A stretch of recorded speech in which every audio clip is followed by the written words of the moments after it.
please take it away. Okay, good to be here, and I appreciate the invitation to talk in the Chamberlain seminar. Appreciated being Gary's friend for a long time, and getting to see him very often during the seminar here, and just a wonderful inspiration always, and we miss him. Okay, so I'm going to talk about, let me bring up my slides here. So I should share screen right at this point. Share screen. Okay, so this is title's a mouthful. First of all, so that's the title. And I'll explain as we go, hopefully. The co-authored with Victor Chernozhukov, Victor Quintas-Martinez, and Vasilis. Victor Quintas-Martinez is a terrific student at MIT, and this is joint work of all of us. So what this is about is trying to use machine learning to estimate things that we might be interested in, which I've been working with a number of people, including these co-authors, for some time. And what I want to talk about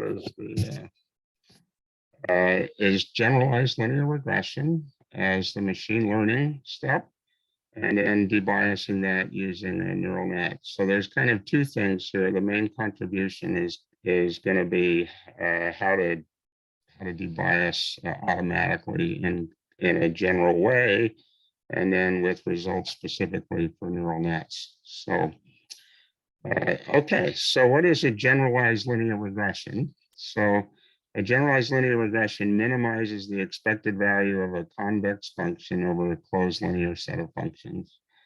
You can think of coarse least squares, but you could think of other things too, various weighted least squares, or nonlinear least squares where there's a link function, and then you have something linear inside a link function. The title is, the reference here is meant to refer to generalized linear model in statistics. These aren't models, these are meant to represent things that are estimated, objects of estimation, which are then going to be used to get parameters that we might be interested in. And many interesting objects depend on these. Here are just three examples. The average treatment effect, which we'll do as a specific example. I'm going to do as a specific example the average derivative of a quantile regression. Okay, we'll talk about that.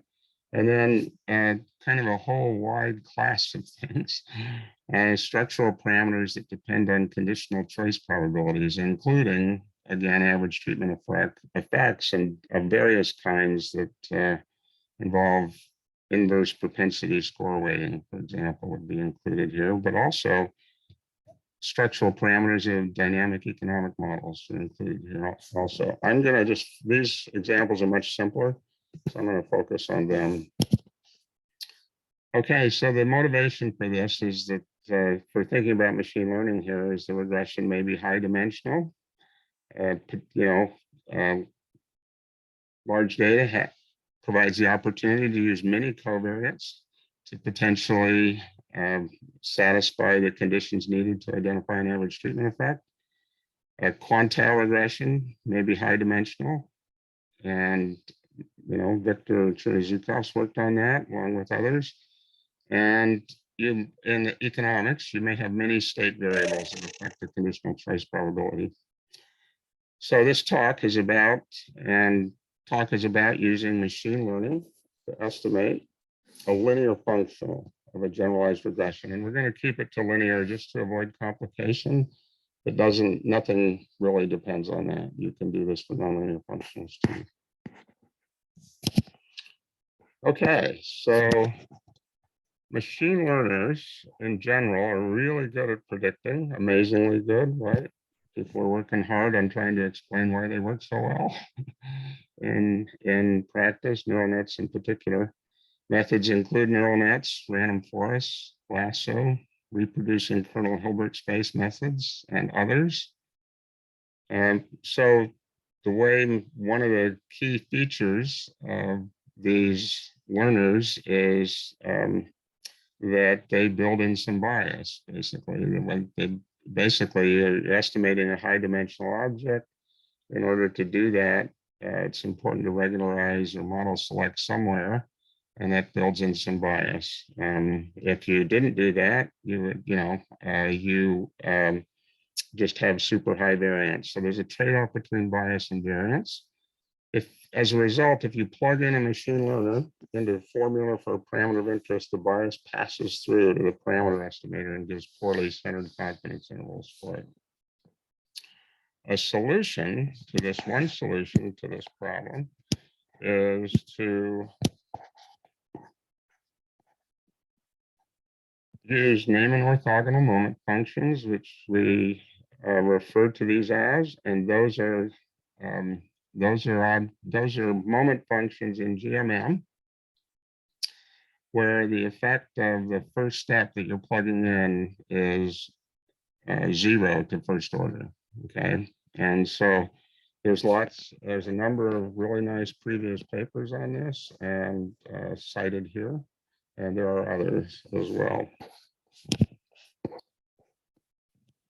Okay, so as I said, orthogonal moment functions are those where there is no first order effect of the plugin on the expectation of the moment functions. Okay, so the way that we're going to construct these is use a model-free, regression-specific approach. So it doesn't depend on any model. It only depends on the estimator that you're plugging in.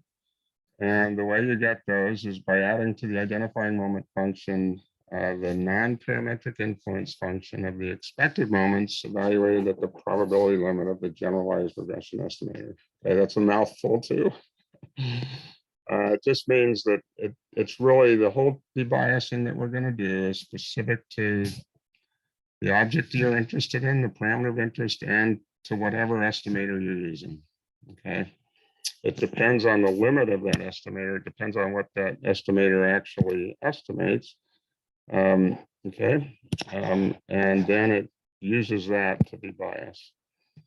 Now this results in an orthogonality property that's robust. The low bias property is robust to model specification, and so are the standard errors. If you have a misspecified model, then you may not estimate the parameter you're interested in, but at least the standard errors are going to be right. So that's that small comfort, if you're not estimating the parameter you're interested in, but it does make the standard errors robust to misspecification to do the debiasing this way.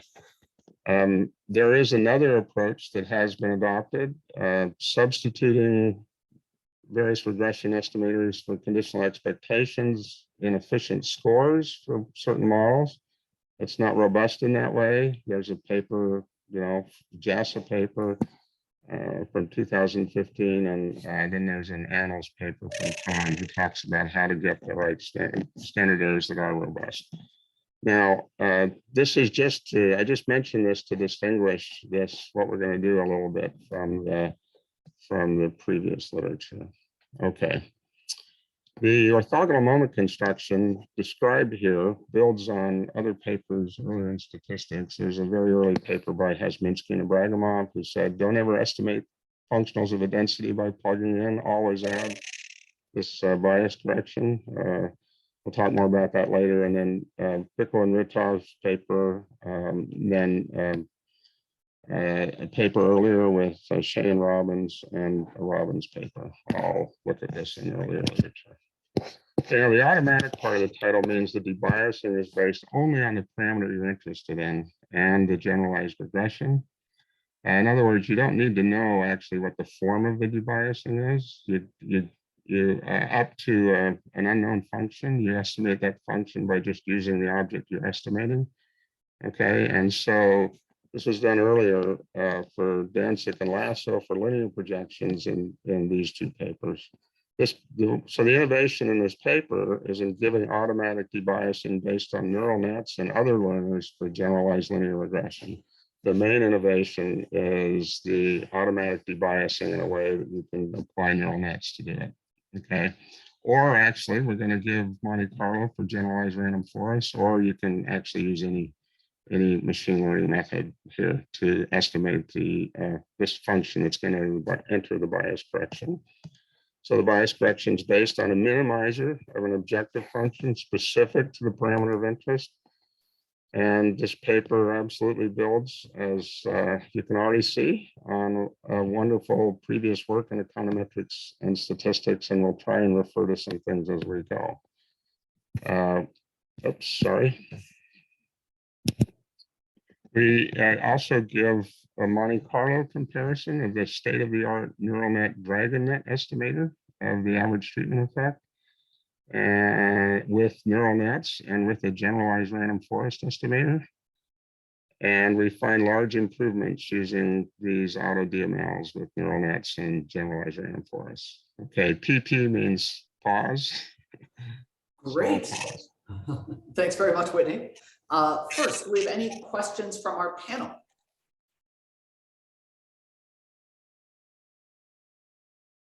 All right. I don't have any questions in the chat at this stage. Again, please, if anyone in the audience, if you have any questions, please just send them to me via the chat, and I'll call on you when Whitney pauses next for questions. So I think we're good for the moment, though. So please go on, Whitney. Okay, very good. Thank you. All right. So, okay, so I want to talk about what the effects of interest are, and then what these orthogonal moments are like. So again, this is kind of building, I'm kind of building on previous literature a lot here for some of this, at least. So let W denote a single observation and X regression variables. And what we consider are possible regression functions. So this is going to be, for this talk, it'll be a single functions, and they're going to be restricted to linear mean square closed set. And I'll give examples of that, okay? A generalized regression is obtained from some function that's convex in its second argument by taking the minimum of some convex function of that regression function over the regression functions. Okay, and I'll give us some examples of that in just a second as well. For thinking about the moment functions, it's convenient to work with the first order conditions for this. And what they look like is that the derivative of this function with respect to gamma, right? And this can be, almost everywhere derivative, that thing is orthogonal to everything in this space of possible regression functions, okay? So that's an orthogonality condition that since this is convex, really characterizes the minimum. And, the residual is just the derivative with respect to a scalar variation in the gamma, evaluated at gamma, okay? So that's what we mean by a generalized linear regression. It's linear because this set is linear, and it's generalized because this is not the squared residual. Okay. All right. So here's examples of this closed linear regression set. So what would this set of regressions be? What could you choose, or what might you choose to different settings? One could be any measurable function with finite second moment. And that's just a non-parametric specification. That's all functions of X that have finite second moment. Another could be limits in mean square of finite linear combinations of an infinite sequences of X's. And that really corresponds to, these high dimensional models that people have looked at. Okay, so you can think of that as being a limit of a linear combination of a finite number of these, or under conditions, it would be just a linear combination of all of these. Okay. Another example is you could make those You could replace those with some unknown function of those. That's a little more difficult example.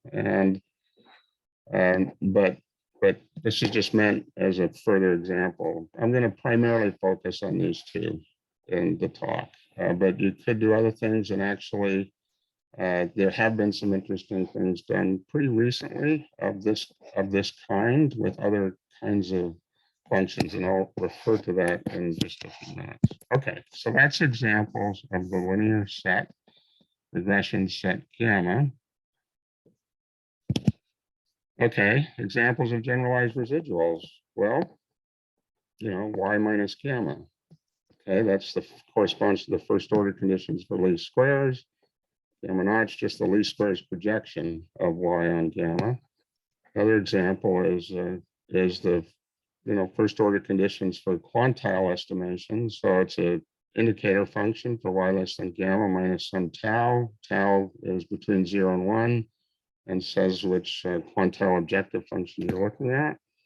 And here, gamma of x is a quantile projection of y on gamma. We're not going to, none of this assumes that actually it's the conditional quantile. Okay, it's just, I'm assuming here, by the way, that these exist. Okay, so all of this assumes that these exist. Okay, so, and then another example is logit, right, where the residual is, if y is binary, the residual is just the y minus. Sorry, Whitney, I think we're still seeing your slide on gamma, not the generalized regression function slide. Let me try stop sharing then. Should I do that? What's the best way to do that? Let's see. Yeah, maybe, yeah, you could try stop sharing and resharing. Yeah, somehow the slide didn't advance for us. Okay, I'll just do I'll just reshare here. That's good.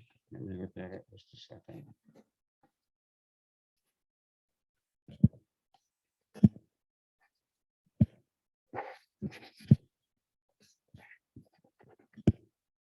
Okay, do you see the residual? Yes, yep, see, yes, now we see the generalized regression residual slide. Perfect, thank you. Yeah, okay, so this is, least squares, projection, or regression of y on gamma. Gamma naught is a quantile projection, need not be the conditional quantile.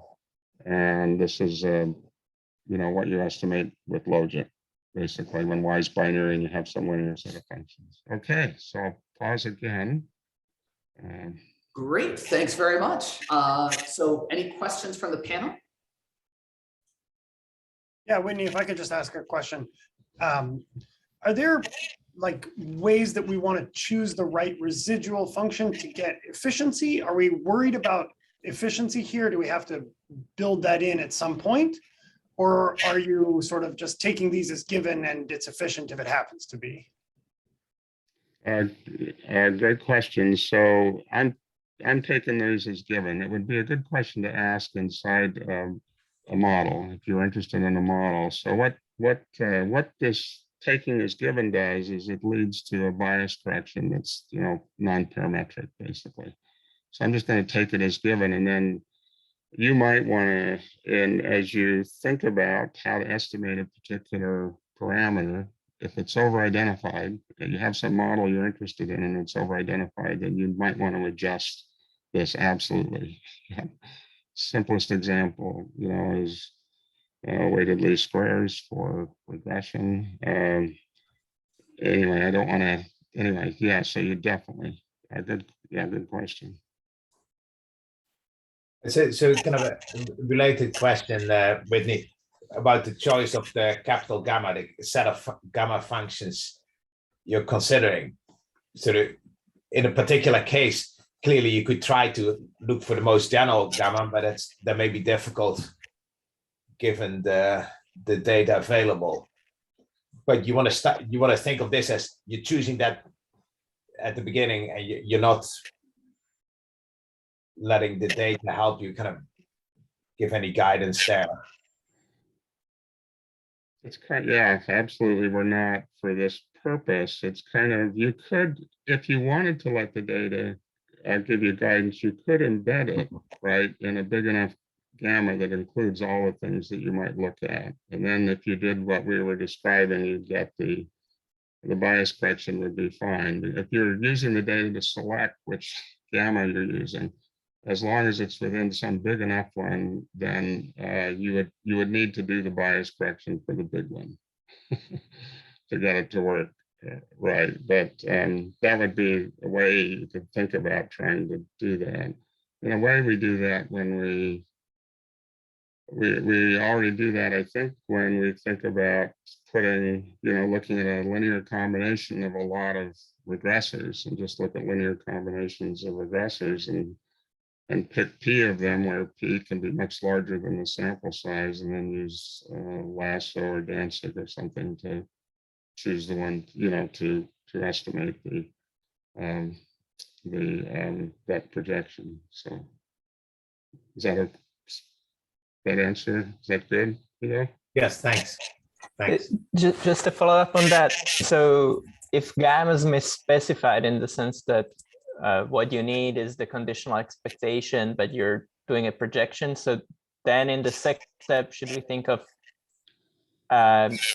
estimating the pseudo true parameter rather than? Yes, exactly. Yes, Okay. exactly. So we'll be estimating, the standard error. So the standard errors, the asymptotics is all robust to that. But the object that you're estimating may not be the right thing. Right, absolutely. A great example is the average treatment effect. It really depends on gamma being a conditional expectation. As far as I know, you can correct me, but as far as I know, it really depends on gamma being a conditional expectation to interpret the thing we're going to look at as an average treatment effect. So yeah, that's what I was thinking about, actually. Yeah. Absolutely. Thanks. Okay. Absolutely. Great. And we also have one question from Roberto in the audience. So Roberto, do you want to ask your question? Hi there. Well, the question is a bit unrelated to the particular slide, but it's related to the paper. So in the paper, I see that both random forest and neural networks are discussed for the double Debiased machine learning.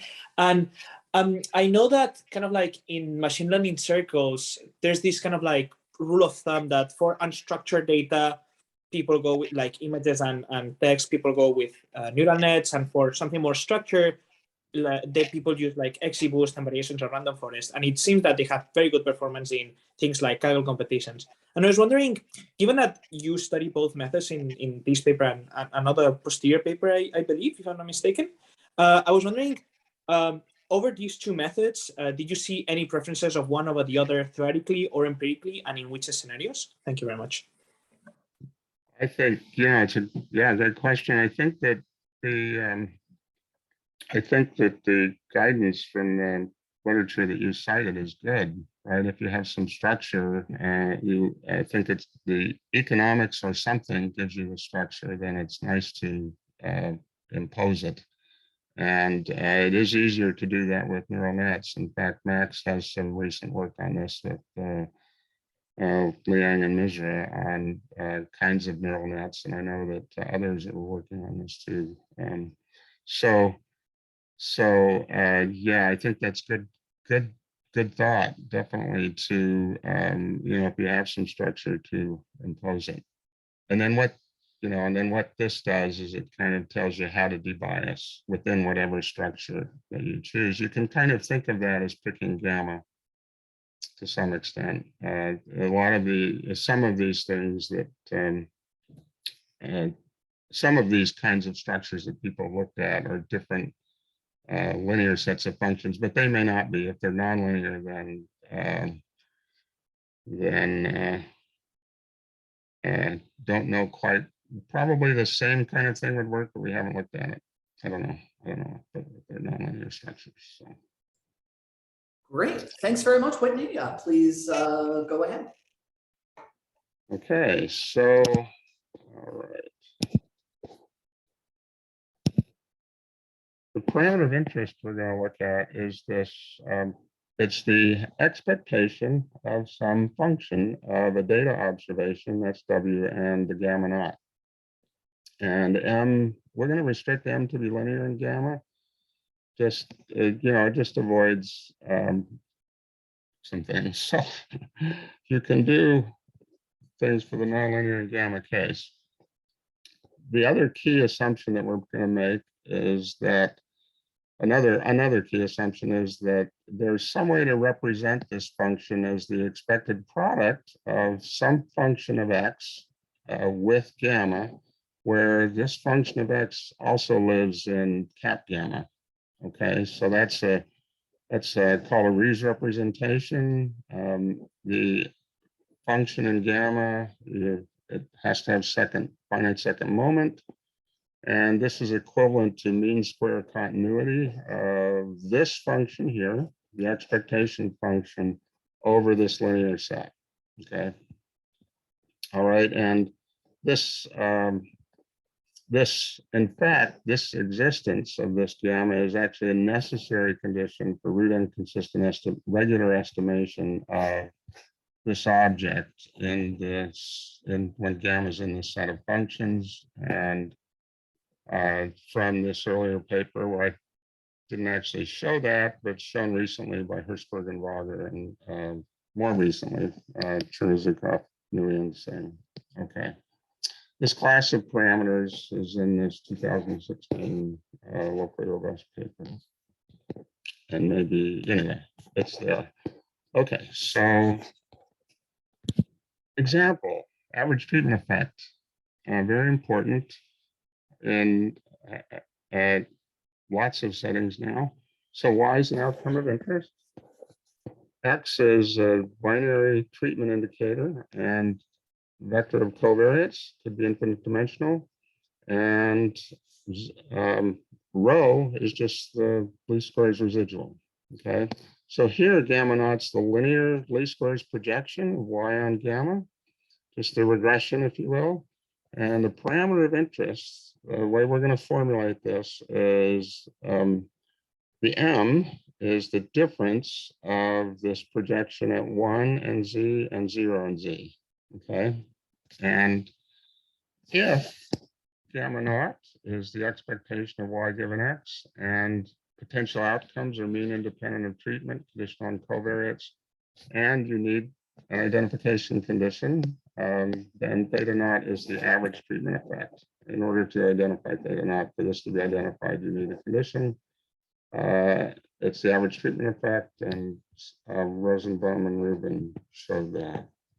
Okay, so that's the classic conditional and confoundedness condition. That's so important and leads to an interpretation here of theta naught as the average treatment effect. Okay, here the V looks like something that's familiar, this inverse propensities formula, score formula. So pi naught Z is the propensity score, the probability of treatment given equal 1, and probability of being treated given the covariates. And the V is the projection of that on cap gamma. Okay, that's what this V is that shows up here. Linear least squares projection of the familiar kind of object that balances basically, and then Bm is the least squares projection on whatever gammas you're working. Okay, so the second example is a quantile example, weighted average derivative of a high dimensional quantile. It's Y is an outcome of interest, D is continuously distributed, Z are covariates. So now D is just, think of that as one covariate, one of the X's that's continuously distributed. Rho of W, the residual, is just the residual corresponding to quantiles, the quantile check function. And here is, which is the objective function for quantiles. And here gamma naught is this quantile projection of Y on gamma. And the parameter of interest we're going to look at is this weighted average derivative.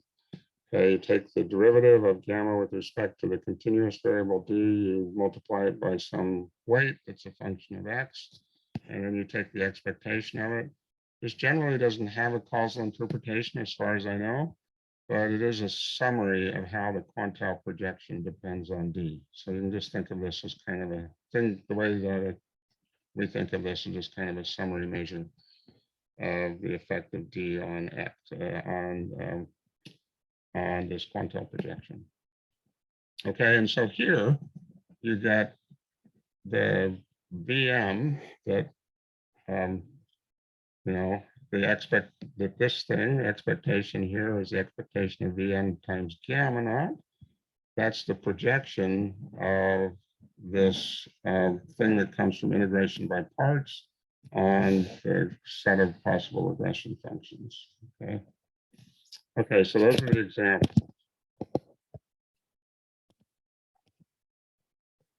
Let me, I forgot to go to full screen. Sorry about that. Okay, so let me try that and let's see if it works. If it stops working, I'll just stick with it. We'll go back again and I'll stick with that. Okay, so estimation. So we're going to use, we use cross-fitting, which is estimate. So actually, Whitney, we're now looking at the cross-fitting slide rather than the, oh, never mind. Sorry, my bad. We're good. Yeah, sorry. It's, yeah, this one.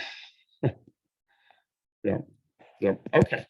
So we're going to use cross-fitting where you average over different observations, then use to form the gamma hat that we're going to get. Oh, and I skipped some things, actually. This isn't right. So what happened?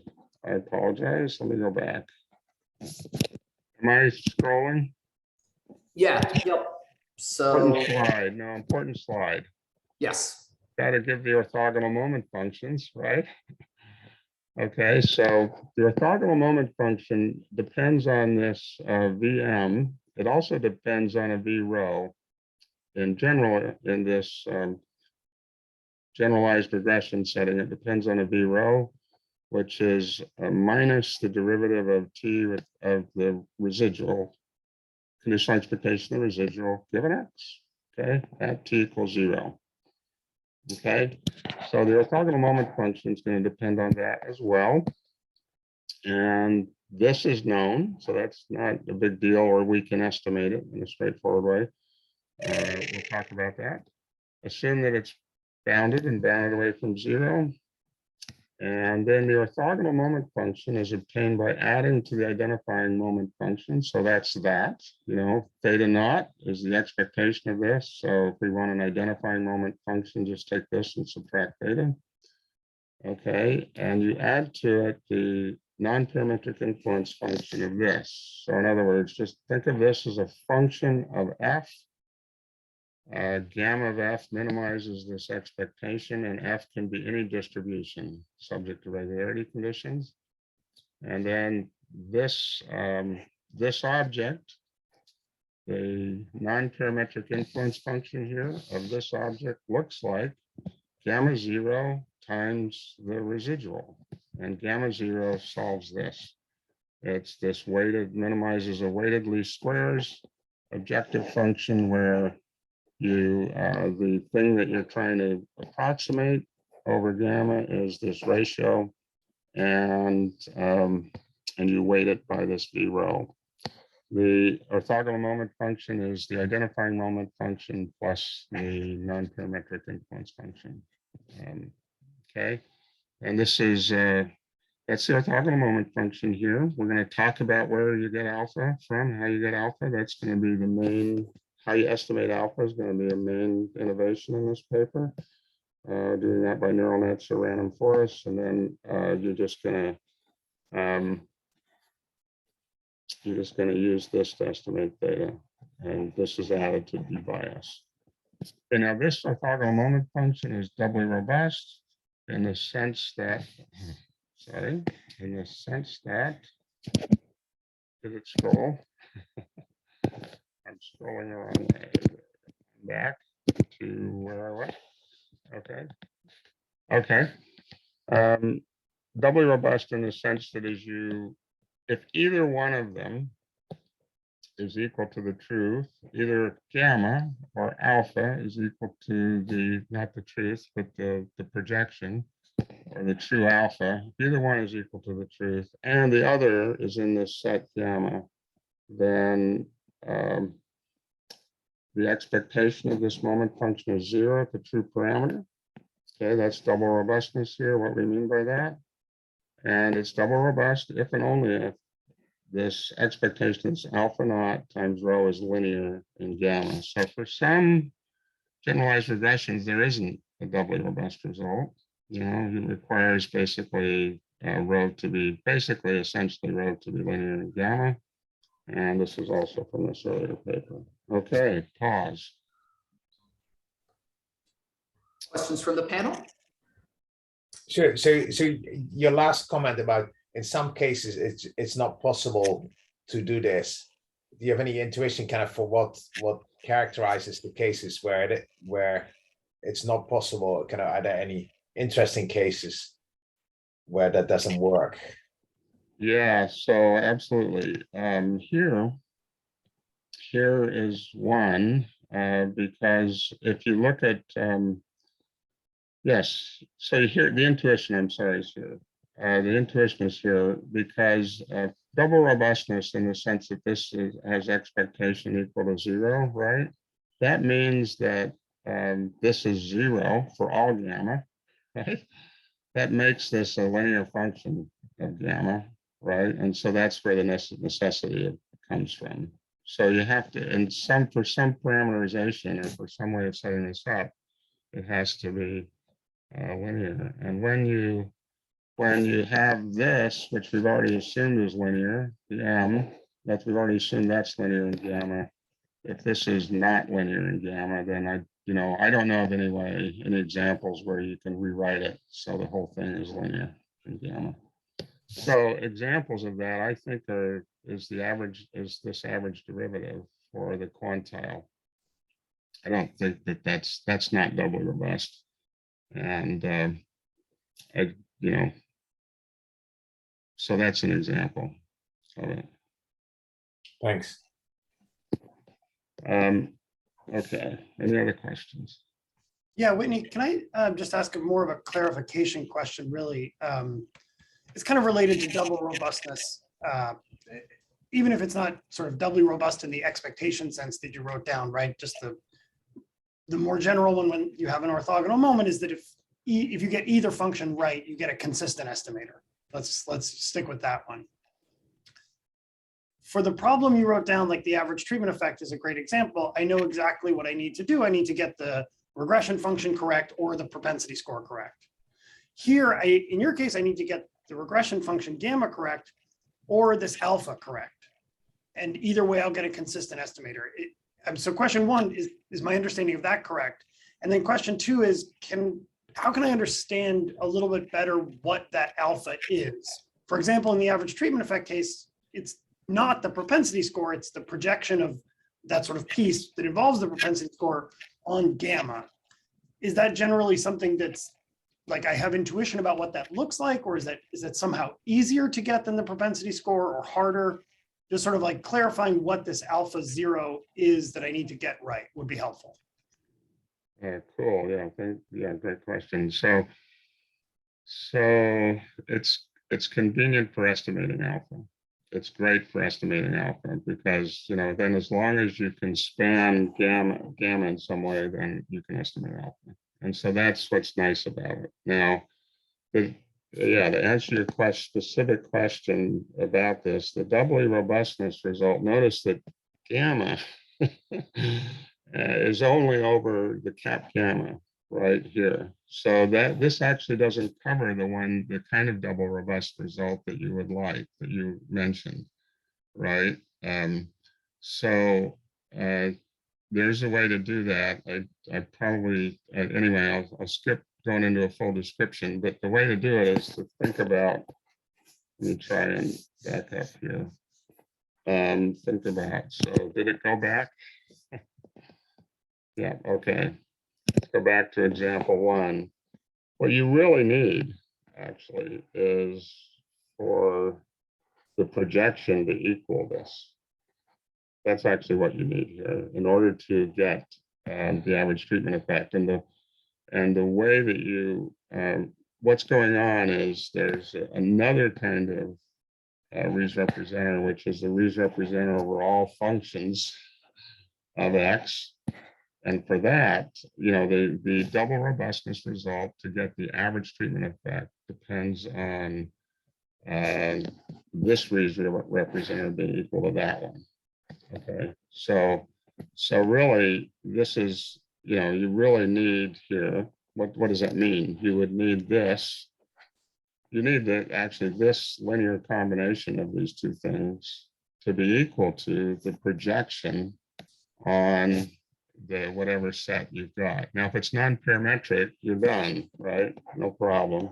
You just get this. But if you imposing some linear restriction, it basically imposes a restriction that this thing has to be linear in D and whatever functions are in here. So there's some results like that. Robbins had a paper. It was a comment. I don't have it in the references, but it was some years ago where he showed that if you just do the regression estimator of the average treatment effect, that's actually doubly robust, where what you're implicitly doing is estimating 1 over the propensity score by a linear combination of the regressors. And that's kind of what's going, it's a similar thing going on here. I don't know if that comment's helpful, but that's kind of what's going on here. So the sense in which, this double robustness is you need for the, you may have another double robustness condition that's important to look at for the particular cases you're looking at. And this actually is relevant for Guido's question too, actually. So yeah, it's a great question. That makes sense. Okay. All right. So estimation, we're going to do, let's see, we're going to do cross fitting. We estimate gamma and alpha over different observations and we average over.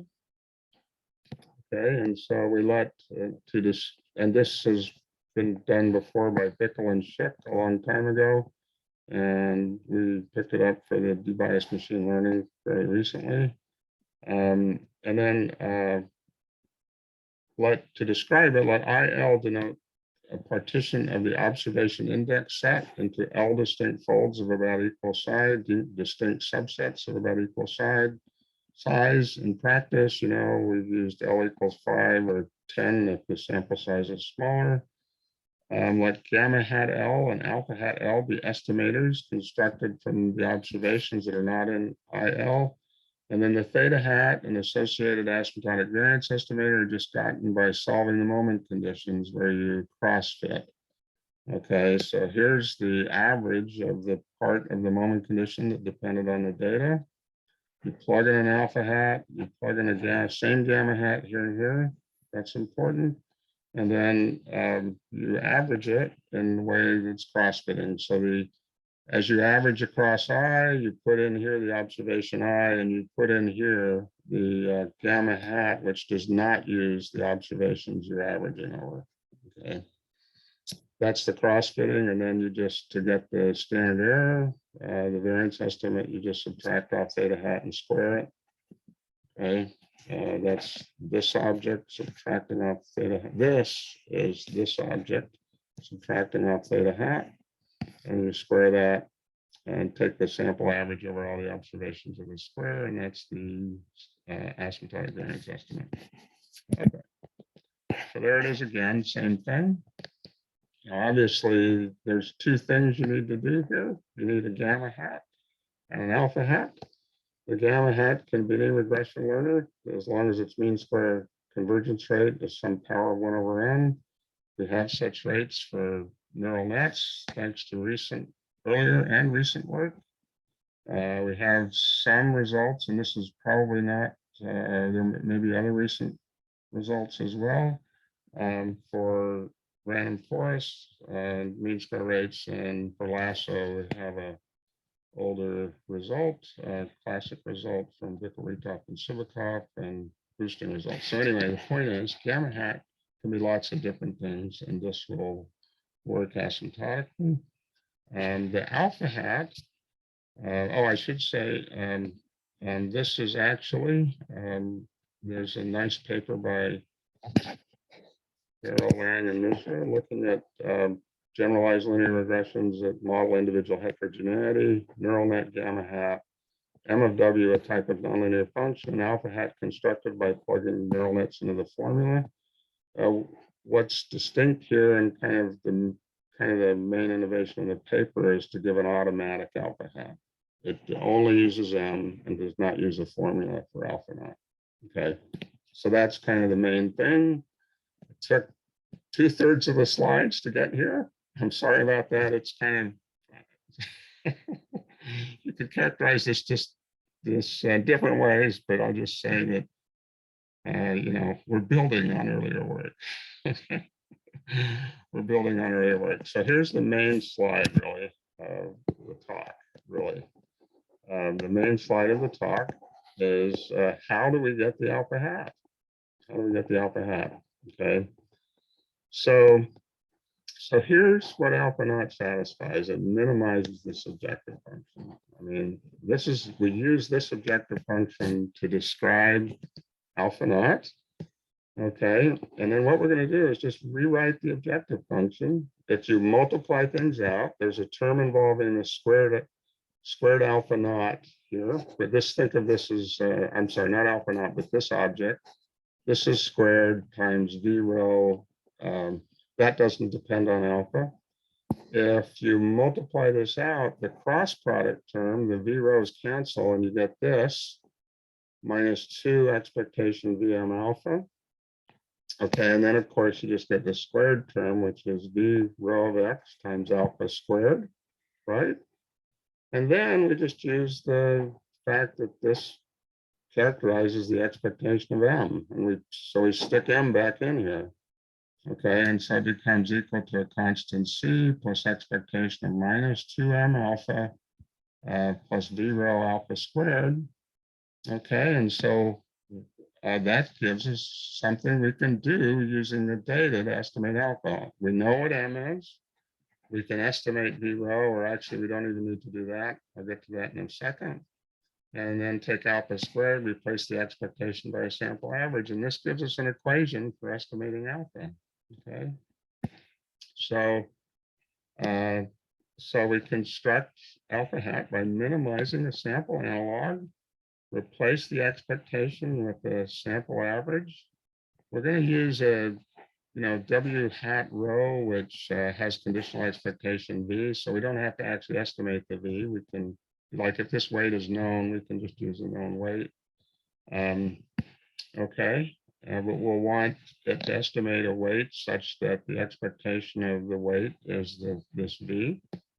And then you just, replace the expectation here with a sample average here, and you minimize the subjective function. Okay, so this is kind of the main point of the paper. This is, you get an alpha hat by minimizing the subjective function over alpha. Okay, and it's automatic. The automatic terminology comes from the fact that you only use m and don't use anything about the form of the alpha naught here. Okay, this R and alpha at the end is a penalty that you might want to use when you're doing machine learning. It shows up in some machine learning estimates, like for Lasso and Danzig, or not Danzig, but for Lasso anyway, it shows up. So I'll pause here again. Great. So we have a question from Alberto. Yes, thank you, Whitney. So a question that I have about this is like, we don't need to know alpha naught and we can estimate alpha hat, but my question is what, like in many cases we know alpha naught. Can we do something with that, and is this better or worse? And what I have in mind is in the case of the average treatment effect, like it's interesting because you have like a propensity. I mean, you can impose the common support condition by like estimating the propensity score that is bounded in some way. And here I was thinking about what is the best way to do that. How do you think about that problem in this setting? Thank you. Yeah, good question. So knowing the estimated propensity score is very useful, right? Because for moving the goalposts, right? To use to estimate, to be able to estimate an object that where the common support is assumption is satisfied. So yeah, that's useful. And yeah, we're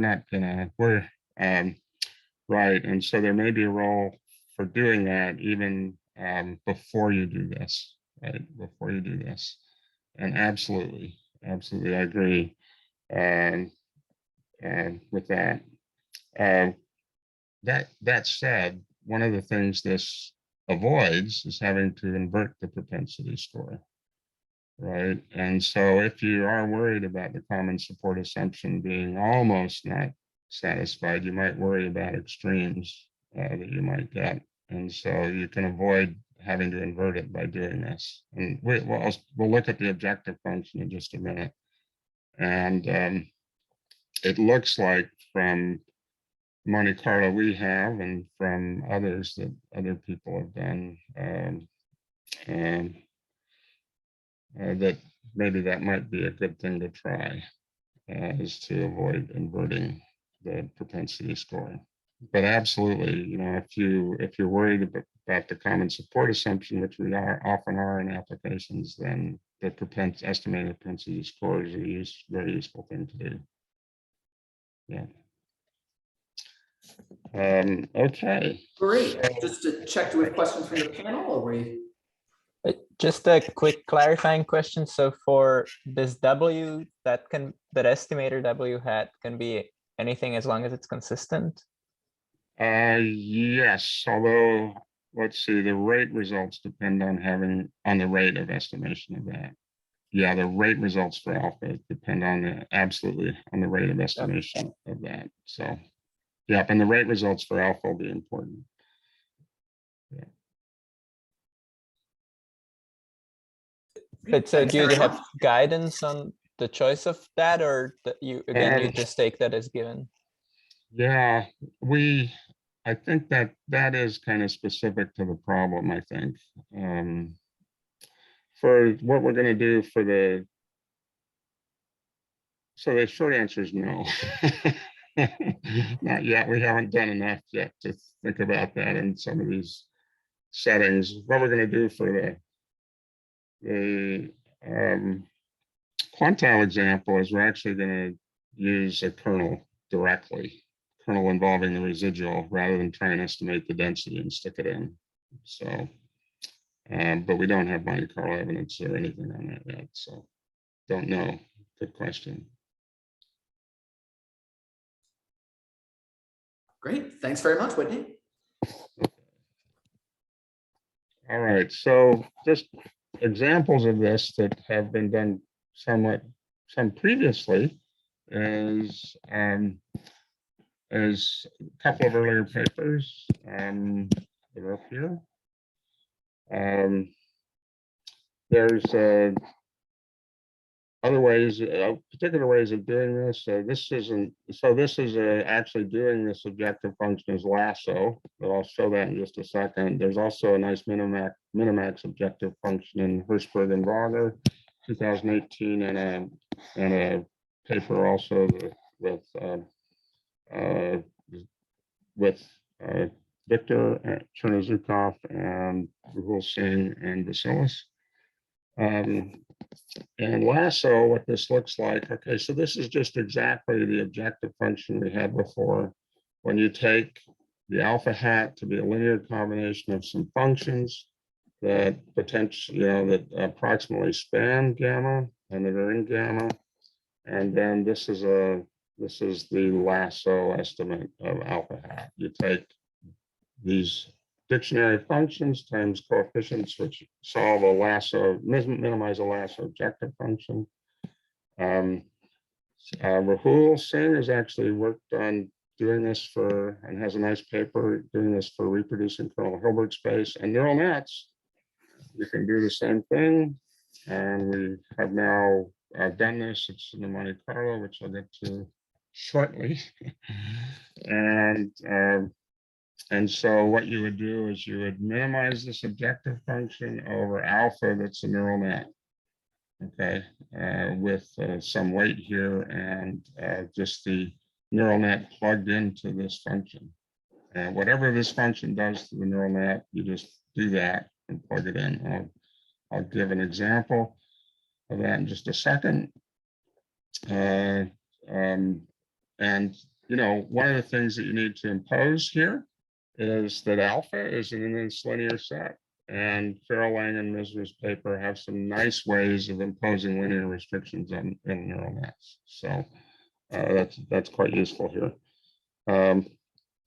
Okay, so the random forest does something a little different. It works out the first order conditions to this in a way that I'll describe in the Monte Carlo. Okay, and it's based on Athey, Tipson, and Wagner's paper on that I'll describe in just a minute. Okay, so here's the two examples, the average treatment effect. So what objective function are you minimizing when you estimate alpha?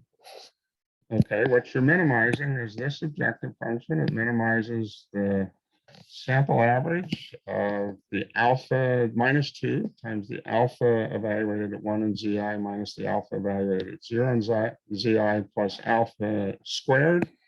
And here that's because B row is 1, so you don't need to wait. And you can have a penalty here too.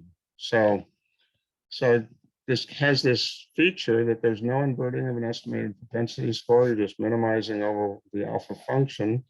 It's a neural net. You're minimizing it. You know, the leading term is this, and you have the alpha squared here. Okay, so instead you're implicitly estimating the projection of the alpha 0 for the non-parametric case on this restricted set. The first order conditions to this, I'm sorry. The first order conditions to this are actually balancing. Okay, and how would you see that? Well, if you differentiate, think about taking a deviation away, you get a 2 from here and you get the deviation here. So that's an average over all x's. And then here times the alpha naught, this is an average over all x's of the deviation times the alpha naught.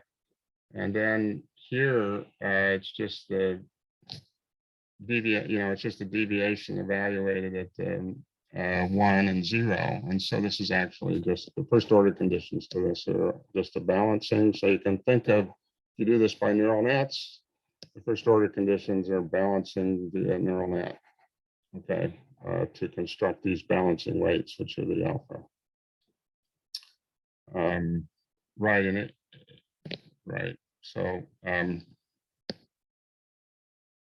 right, and Athey, Imbens, and Wagner had a nice paper on estimating the average treatment effect with by balancing in a high dimensional setting. Okay. Okay, this is I'm going to skip over the weighted average derivative. Okay, just because we're, of course, running short on time. Okay, so, sorry. Nope, going the wrong direction. So let me go back. All right.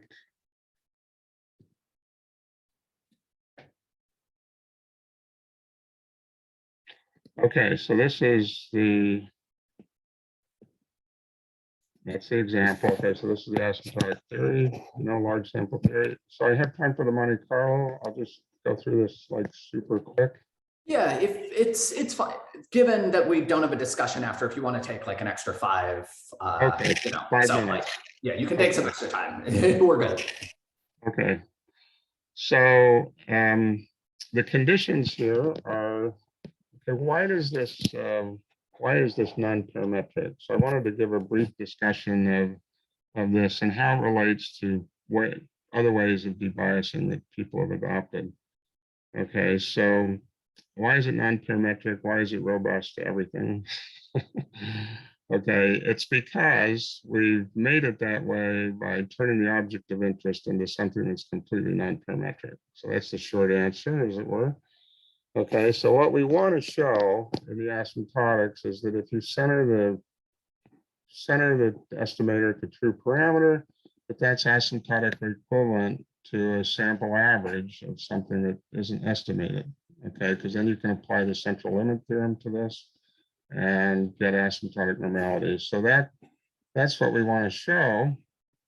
Well, why must this work? It must work because this is the only influence function there is. This is the only, if this is a non-parametric object, the way that we described it, there's only one influence function by the fact that this is a non-parametric object. And so, in fact, for this estimator we've constructed to be asymptotically equivalent to this, that has to happen if this is going to be asymptotically linear and regular. Okay, so that's for what it's worth, that's a very simple intuition for why this is an orthogonal moment function. Okay, there's one influence function. This is it, with estimates plugged in. And so, it has to be asymptotically equivalent to this if it's local, linear, and regular. Okay, so very simple. The key to that is to look at the gamma of F, which is the limit of this gamma hat under general misspecification when you construct this. And once you've done that, you use this very simple intuition to is why it's orthogonal. Okay. All right. So that's what this says. Okay. So let me skip that. I just want to mention a couple of things about the conditions.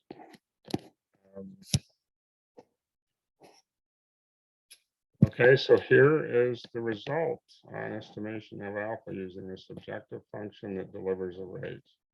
Okay, so a very nice result. Well, I think of it that way because, for my co-authors, I can see it. Right? And so a very nice result. And it's a finite sample bound on the mean squared error of alpha hat as an estimation, as an estimator of this alpha naught. Okay. The conditions for the asymptotic normality for the involve just a few things. Here's some regularity conditions. Let me just mention the rate condition is the usual root n times the product of mean squared errors of alpha hat and alpha naught and gamma hat. Sorry, alpha hat minus alpha naught, gamma hat minus gamma naught. And this is what's sometimes referred to as a doubly robust rate condition. And then when rho is nonlinear, you need an n to the 1/4 rate for gamma hat. I guess the only thing I want to say about this is you never need any n to the 1/4 rate in the alpha on the alpha hat. Okay. And that's true in general for this debiasing. It's done by adding this non-parametric influence function. There's always something else to estimate. In the bias fraction, you never need an n to the 1/4 rate for that. Okay. Pause. Great. Questions from the panel at this stage? If not, please go ahead, Whitney. Okay, so the Monte Carlo follows a paper by Xi et al. From 2019. It's an average treatment effect estimator on 1,000 semi-synthetic data sets based on so that means, 1,000 Monte Carlo replications based on the Infant Health and Development Program, IHDP. That was a randomized controlled trial aimed at studying the effect of home visits and attendance on development and health for low birth weight premature infants. And we use a package in R to generate the semi-synthetic data sets. So that's standard and available, as some people, including those here, have encouraged. Okay, under setting A. Okay, each data set consists of 747 observations of an outcome Y, a binary treatment T, and 25 continuous and binary confounders. Okay, so the dimension of X is 25 here. The neural net estimator does something similar to what was done earlier. It combines the objective function we just gave for the alpha with a little bit of the regression objective function, and a little, that means there's a regularization parameter lambda times the least squares objective function for the regression on y, and also times the targeted maximum likelihood objective. And this was we're following basically what they did. And we're trying to use this estimate of alpha and replace what they did in the earlier paper is they estimated the propensity score and then inverted it. So basically, this is trying to, follow closely what they did, and they're dragging that estimation while replacing the inverted propensity score with this alpha hat that minimizes the subjective function.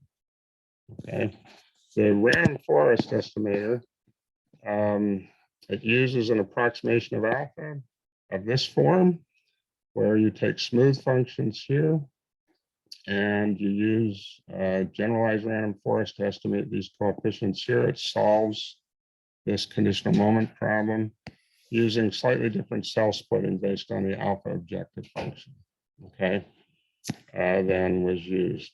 And so that's what the generalized random forest is. This is Athey, Tibshirani, and Roger, okay, with smooth functions here. So this is our estimate of the propensity, the alpha is going to look like this. Okay, so the results are, pause. No, I think it's good. Please, why don't you go ahead and we can have questions at the end. Okay, so let me go to the next page and expand. I'm going to do that. I'm going to go back to this. And okay, so what's reported here are for the this ReasNet is the neural net estimate, and forestries is the random forest estimate of alpha. And the DR is the doubly robust, so that's from using the classic doubly robust moment function, the one we've just described, actually, right, for the estimator of the average treatment effect. And what's reported here is the median absolute error over the replications plus the standard error of plus or minus the standard error of the median absolute error. And what you find is relative to the benchmark, the DragonNet estimator, that the doubly robust estimator has got quite a bit smaller median absolute error, as the doubly robust estimator using this estimate of alpha has quite a bit smaller standard error, smaller mean absolute error across the replications, and that these other things, have larger. Okay, the random forest estimator has a bit larger mean absolute error than the neural net, and then when you look at here, the random forest plugin, you don't do very well. Here also, the inverse propensity score type estimator doesn't do very well. Okay, so let me talk about coverage. Okay, and I'm going to expand this further so that you can hopefully see what's there. I'm going to look at the top first before the pretty graphs. I'll put this in a table, but okay, so hopefully you can see that. So this is the coverage for neural nets, and this is the bias, root mean squared error, and the coverage probability for a nominal 95% confidence interval. So the coverage probability looks pretty good, and this is again for the doubly robust estimator, where we estimate alpha in the way we've described. We get the bias, here. And interestingly, the direct plug-in regression estimator does pretty well. Doesn't have a lot of bias. The reason you don't have better coverage here is because the standard errors don't account for the extra term, the bias correction term. Okay, it's like ignoring that, the fact that you estimated the regression, which is not a good idea, and that's why this coverage, the coverage would look much better if we put that in. So actually, in this setting with neural nets, the plug-in regression estimator looks pretty good. Okay, we don't have the coverage using the standard errors that adjust for the estimation.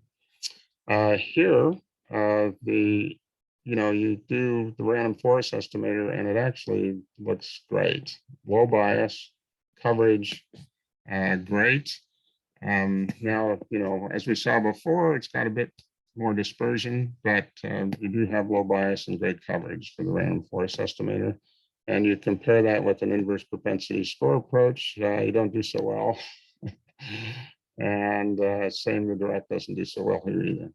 Okay, so that's the, so it looks like in this Monte Carlo, at least, based on what's considered, we understand, state of the art for using neural nets to estimate average treatment effects, that you do very well by using this objective function to estimate the alpha rather than estimating the propensity score directly and plugging that in. Okay, so what I've described is, a different way to estimate alpha than just doing inverse propensity score type estimation. You estimate alpha by minimizing the subjective function, and it applies to all of these things. Any first step that's a generalized regression, and in this Monte Carlo, it performs well. So that's the summary. And thank you very much for your comments. Great. Thank you very much, Whitney. So do we have any questions from the panel? And as a reminder to the audience, please shoot me a message if you're interested in asking a question, and I can unmute you to do so. But first, panel. Sure. So I have a question kind of on the starting point here was the DragonNet estimator. My recollection is that doesn't estimate completely separate neural nets for the treated and controls, but kind of share some of the architecture of the net. It does, absolutely. Is that playing a big role here in the? I think so. I think so, in terms of the performance of both of them, but since they're doing it and we're doing it, yeah, we attribute the difference mostly to using this objective function rather than the propensity score and then sticking it in as a weight. But yes, it's absolutely using the same architecture. And so you're imposing some restrictions on doing that. Yes, absolutely. It does use the same. We do the same thing. And the second question, kind of how big a role does the amount of overlap or the lack of overlap play? I would expect that would be quite important, actually. I don't know. It's a good question. You could vary that here to look at that. We have not done that. We just run a horse race between, the two using the same design they did. But that's a good question. And I'm sure, yes, absolutely, because you would think that makes the propensities, 1 over the propensity score quite unstable. And so, if you're close to not having overlap, that's where you would worry about this. And if you're not worried about that, then, and there is some evidence actually. Sorry, Singh and Sin have done some things on that. And I think Singh Rahul has also looked at some cases where there's a lot of overlap. And there you don't, I don't think you get this big of an effect, actually. Whitney, I just have a quick question. Did you try not using cross-fitting? I understand all these results use cross-fitting, it sounds like. I wonder if you just tried it without cross-fitting and how that worked, unless it was. It helps, actually. It helps. It helps? It does help. And yeah, no, in the Monte Carlo, it does help, actually, a little bit. It doesn't, it does help.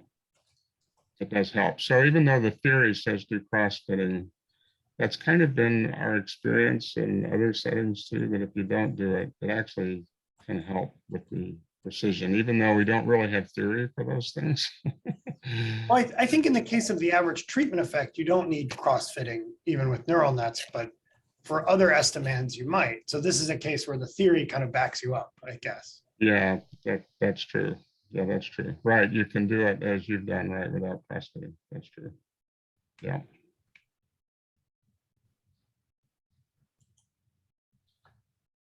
Great. We also had a question from Jeff Wildridge. So Jeff, do you want to ask your question? Oh,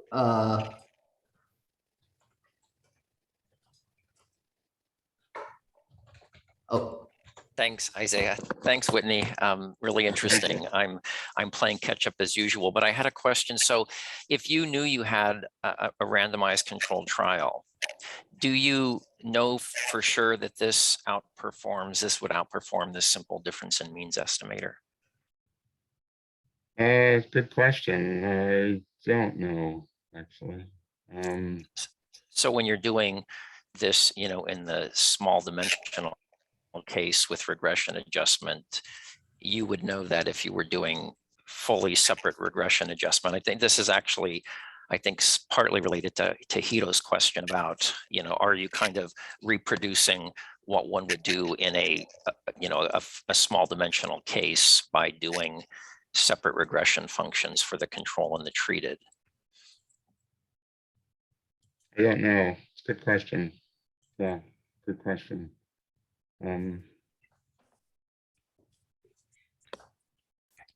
We haven't yet. No, I don't know. Haven't thought about it at all, actually. So it just occurred to me because this study was originally an RCT. So with it's a good question. It occurred to me as I was talking.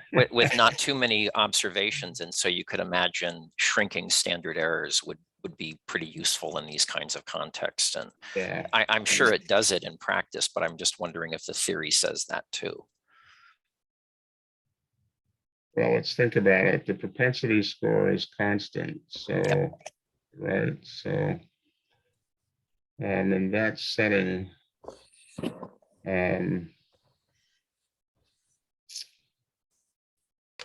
So I think if the X's soak up some variation, then you're going to do better, at least in theory. The difference in means will use the estimated propensity score, even though it's constant, because the propensity score is constant over the X's. But if you just take the difference in means, you're using the empirical version of that.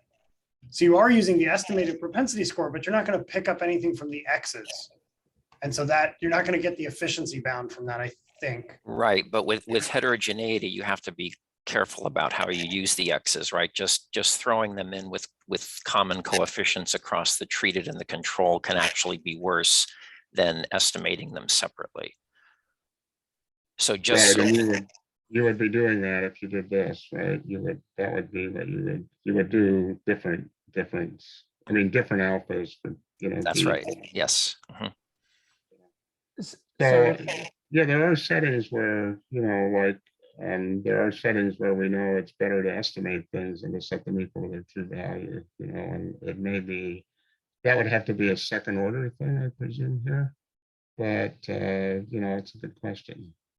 Yeah, it's a good question. But related to this, so is your estimator efficient in the usual semi-parametric sense? Or, yes. Oh, are you asking? Is that the question? Sorry. that's a question. Yeah. It's efficient of this estimator of this non-parametric object, and the non-parametric object being the limit of the estimator. Right? So, but I guess in the average treatment effect, that's kind of what you're at. Really, what you want to know is, right, in the average treatment effect setting or something like that, is this efficient? yes. And right under the restriction that assuming that your gamma function or gamma space is rich enough so that it actually covers the average treatment effect, so it's not the pseudo true parameter. Right.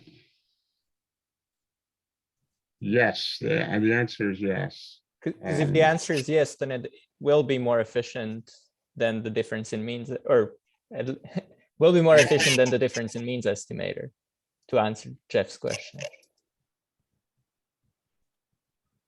So the difference in means estimator is not efficient.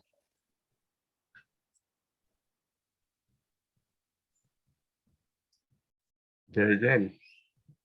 Great. Great. Do we have any other questions, either from the panel or the audience?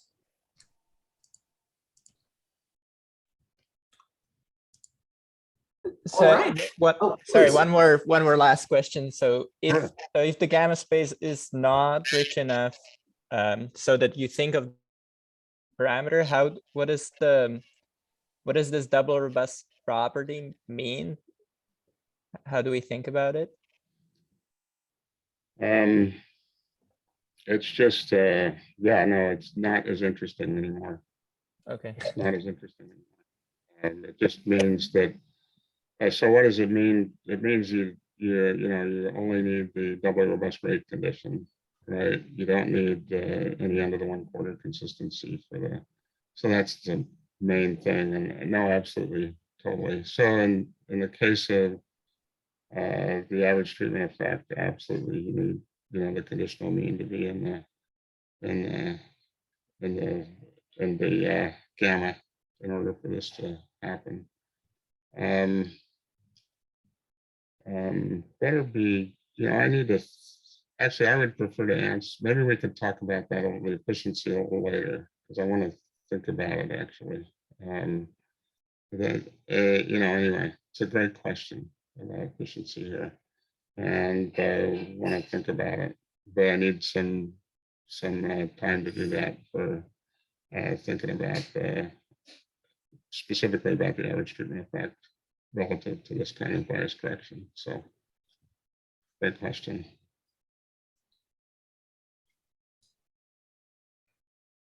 Great. Thanks very much, Whitney. Thanks very much to the panel and everyone in the audience for your questions. Just to wrap up here, so our next seminar in 2 weeks is going to be Alexei Yanatsky from Cambridge presenting on uniform asymptotics for strong and weak factors. Again, just a reminder to everyone, we've got a form on the website if you have topics or speakers you particularly like to see, and I would really welcome your suggestions. And also just a flag, in just a sec, we're going to stop the recording, but let everyone unmute. So if folks have additional questions they want to ask offline, you can do that in just a sec. So thanks again to Whitney for presenting, and thank you all for coming.